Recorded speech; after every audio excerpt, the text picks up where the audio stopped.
અંદર સ્ટેટસ જોઈ રહ્યો હતો તો સ્ટેટસની અંદર એક વસ્તુ નવી જોવા મળી કે લાલો લાલો લાલો આખો દિવસ કોઈનું કોઈ એવા આપણે સગાવાલા હોય કે અંદર સ્ટેટસમાં હોય જ કે વોચિંગ લાલો મૂવી એટલે કેટલા દિવસથી આ મૂવીઝને આપણે ટ્રેલર તો કેટલા દિવસથી જોયું હતું પણ આ મૂવી જોવી કે ના જોવી એ વખતે ટ્રેલર ઉપરથી એટલું ખાસ લાગ્યું નહોતું. પણ જ્યારથી આમ શું કહેવાય બધાના સ્ટેટસ જોયા ને એટલે આપણને એમ થયું કે લાવો મૂવી કેવી હશે, ચલો જોઈએ. તો આજે આપણે બધા ફેમિલી સાથે પિક્ચર જોવા ગયા. પિક્ચર જોયું ને બોસ, પછી ખબર પડી કે એક એક્સપિરિયન્સ છે લાલો મૂવી. એક એવો એક્સપિરિયન્સ જે ગુજરાતી સિનેમાની અંદર આજ સુધી આપને કદી અનુભવ જ નહીં થયો. એક ડિવાઇન વાઇબ, કૃષ્ણ ભગવાનની જર્ની સાથે એક સામાન્ય એમના ભક્તની જર્ની.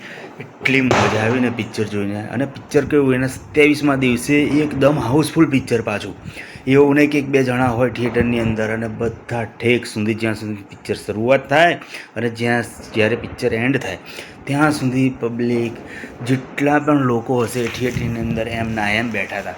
અરે યાર ગજબ મૂવી જોઈ.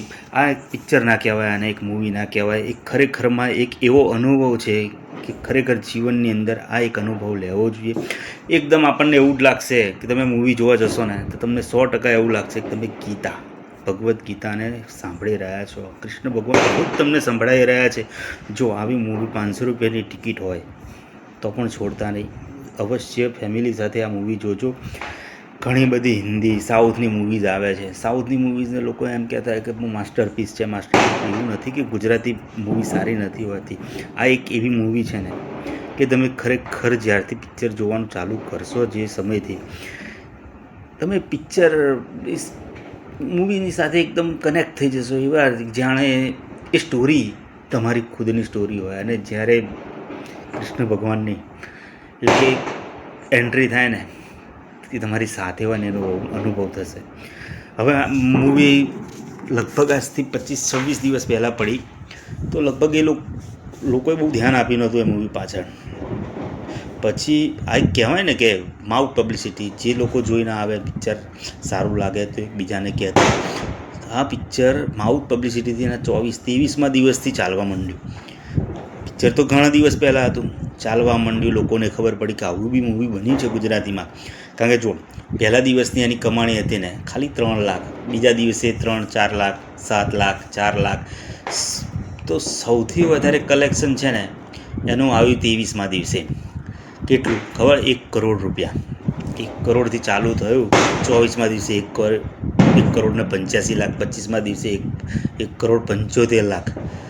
26મા દિવસે એટલે કે ચાલુ મંગળવારો ને તો ગુજરાતમાં પહેલી વખત એવું બને છે કે 2.35 કરોડ રૂપિયા કમાયું. અને 27મો દિવસ એટલે કે આજે હું આ પિક્ચર જોવા ગયો અને આજે એની કમાણી અત્યાર સુધીમાં 2.17 કરોડની છે. ટોટલ આ મૂવીએ લગભગ 11 કરોડ જેટલું કલેક્શન કરી લીધું છે. આ મૂવી એ મૂવી નથી, એકચ્યુઅલમાં એક જર્ની છે. આપણા ગુજરાતી મૂવીને ખરેખર પ્રોત્સાહિત કરો. આ મૂવી જોવા જેવી છે, 100% જોવા જેવી છે. તમારા પિક્ચરના અંદર જે તમે ટિકિટનો ખર્ચો કરશો અને વ્યર્થ 100% નહીં જાય. અને જો ફેમિલી સાથે જશો તો સાથે બાળકોને ખાસ લઈ જવા. બાળકો આ જોઈને એટલા બધા ખુશ થઈ જશે ને.